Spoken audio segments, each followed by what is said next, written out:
तो ये बड़ी खबर आपको नेपाल से बता रहे थे, जहां पोखरा जाते वक्त, काठमांडू से पोखरा जाते वक्त ये बड़ा हादसा हो गया। तो चलिए, हम लगातार बात कर रहे थे, आज मायावती का जन्मदिन है। अपने जन्मदिन के मौके पर उन्होंने प्रेस वार्ता की और साथ ही मीडिया बंधुओं के साथ अपना जन्मदिन को मनाया और केक काटते हुए और पुस्तक का विमोचन करते हुए मीडिया के सवालों का जवाब भी दिया।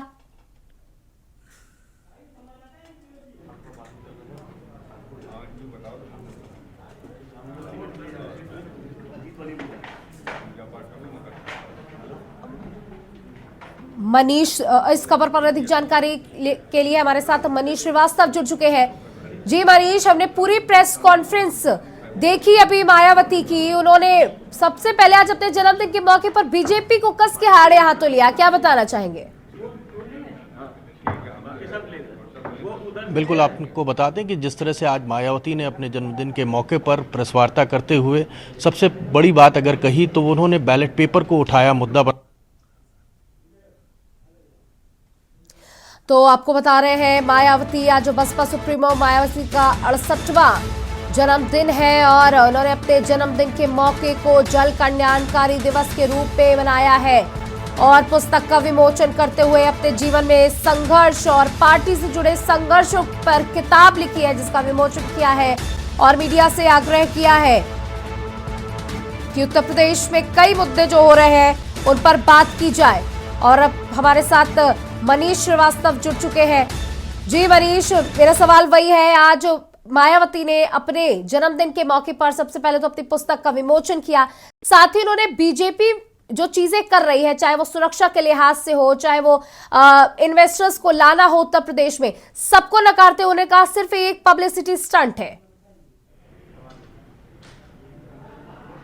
देखिए, आपको सबसे पहले बता दें, मायावती ने आज अपने जन्मदिन के मौके पर यहाँ पर सभी मीडिया से रूबरू होते हुए उन्होंने तमाम मुद्दे उठाए। खासतौर से जो आने वाला लोकसभा चुनाव है 2024 का, उसको लेकर के उन्होंने साफ पिक्चर की। वो किसी के साथ गठबंधन नहीं करेंगी, चाहे वो कांग्रेस हो, चाहे बीजेपी हो, चाहे समाजवादी पार्टी हो।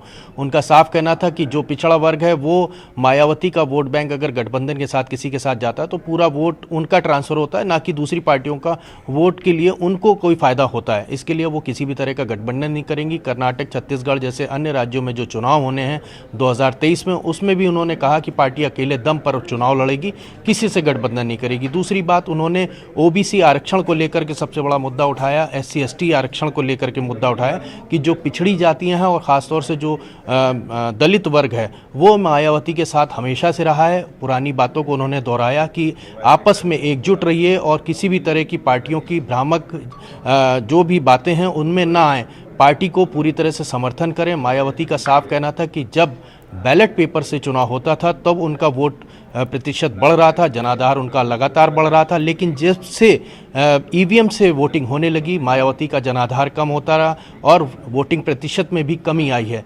तो निश्चित रूप से मायावती लगातार इस बात को उठाने लगी हैं कि अब बैलेट पेपर से चुनाव कराया जाए। साथ में आपने जिस तरह से इन्वेस्टर समिट की बात की, मायावती ने आज तमाम पत्रकारों से सवाल लिए और उनके बेबाकी से जवाब भी दिए। उन्होंने साफ तौर से ये कहा कि जिस तरह से इन्वेस्टर समिट का प्रचार और प्रसार हो रहा है, लेकिन ज़मीन पर आदमी को, उसमें आम आदमी को उससे कोई फ़ायदा नहीं होना, प्रचार प्रसार ज़्यादा हो रहा है। मुस्लिम समाज को लेकर के जब उनसे सवाल किया गया, मुख्तार अंसारी को लेकर के, तो उन्होंने कहा मुख्तार अंसारी की पत्नी माफिया नहीं है, मुख्तार अंसारी की पत्नी को बसपा में लिया गया है, ना कि मुख्तार अंसारी को।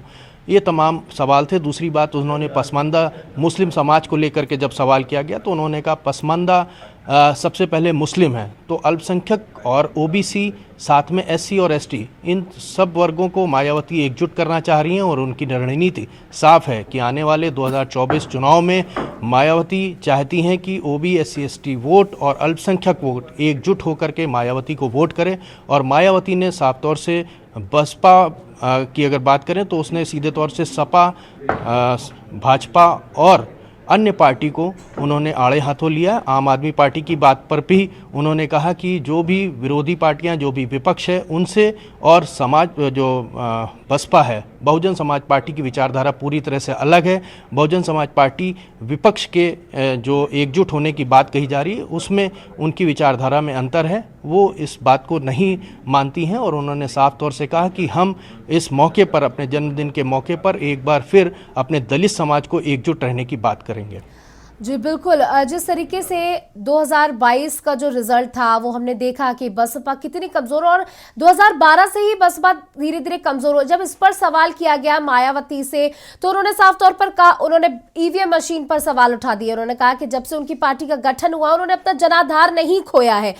इस पर पूरी जानकारी दें। बिल्कुल, आपको हमने बताया कि मायावती का साफ कहना था कि जब ये सवाल किया गया कि आपका जनाधार कम हो रहा है और वोट प्रतिशत कम हो रहा है, इसके पीछे आप कारण क्या मानती हैं, तो मायावती ने इसको साफ, उन्होंने ईवीएम को दोषी करार देते हुए उन्होंने साफ कहा कि इसके लिए जिम्मेदार है तो ईवीएम मशीन जिम्मेदार है। जो अगर बैलेट पेपर से जब भी चुनाव हुआ, उन्होंने बताया कि बसपा की स्थापना 1984 में हुई थी, तब से लेकर के जब से बैलेट पेपर तक चुनाव होता रहा तब तक वोट प्रतिशत लगातार बढ़ता रहा, जनाधार बढ़ता रहा। आखिर ईवीएम के आने के बाद से ऐसा क्या हो गया कि बसपा का वोट प्रतिशत और जनाधार कम होने लगा। लेकिन उन्होंने एक बात साफ कही कि ये ईवीएम की गड़बड़ी है, ना कि हमारे दलित वर्ग की अगर बात करें, ओबीसी वर्ग की बात करें या अल्पसंख्यक की बात करें। बोले जो वोट बसपा के साथ था वो लोग आज भी बसपा के साथ हैं। और एक बात और आपको बता दें कि जो नेता बसपा छोड़ करके दूसरी पार्टियों में गए हैं उनके वापस आने की बात पर जब सवाल किया गया मायावती से, तो मायावती ने कहा कि जो एक बार पार्टी छोड़कर चला जाता है हम उसको दोबारा नहीं लेते हैं। जो भी लोग भाजपा में या अन्य पार्टियों में गए हैं बसपा छोड़ करके, उनको 2024 के चुनाव के पहले उनको वापस लेने की कोई सवाल नहीं उठता। वो किसी भी तरह बहुजन समाजवादी पार्टी के अंदर अब नहीं आ पाएंगे। इस सवाल को लेकर के भी मायावती ने पूरी तरह से साफ कर दिया रुख कि वो ना किसी से गठबंधन करेंगे, ना किसी नेता को वापस लेंगे पार्टी में, और जो जनाधार है उसको लगातार एकजुट रहने की बात की। उन्होंने कहा कि अन्य पार्टियों के बहकावे में दलित वर्ग ना आए, बिल्कुल भी किसी भी तरह की भ्रामक जानकारी में ना फंसे। निकाय चुनाव पर भी इसका असर पड़ेगा। उन्होंने साफ कहा जिस तरह से ओबीसी के आरक्षण को लेकर के 17 जातियों को अलग किया गया, वो ना एससी में जा पाई ना ओबीसी में जा पाई, जिसके बाद सुप्रीम कोर्ट का रुख किया गया, तब उनको उनका हक मिल पाया। ये तमाम सवाल थे, इसको लेकर के मायावती ने आज प्रेस कॉन्फ्रेंस की। बहुत बहुत शुक्रिया मनीष हमारे साथ जुड़ने के लिए। तो मनीष ने बताया कि किस तरीके से मीडिया के सवालों का जवाब देते हुए मायावती ने कहा कि अभी भी हमारी पार्टी जिंदा है और उसने अपना जनाधार नहीं खोया है, और साफ तौर पर अब मुखर होकर वो ईवीएम पर सवाल उठाती नजर आई।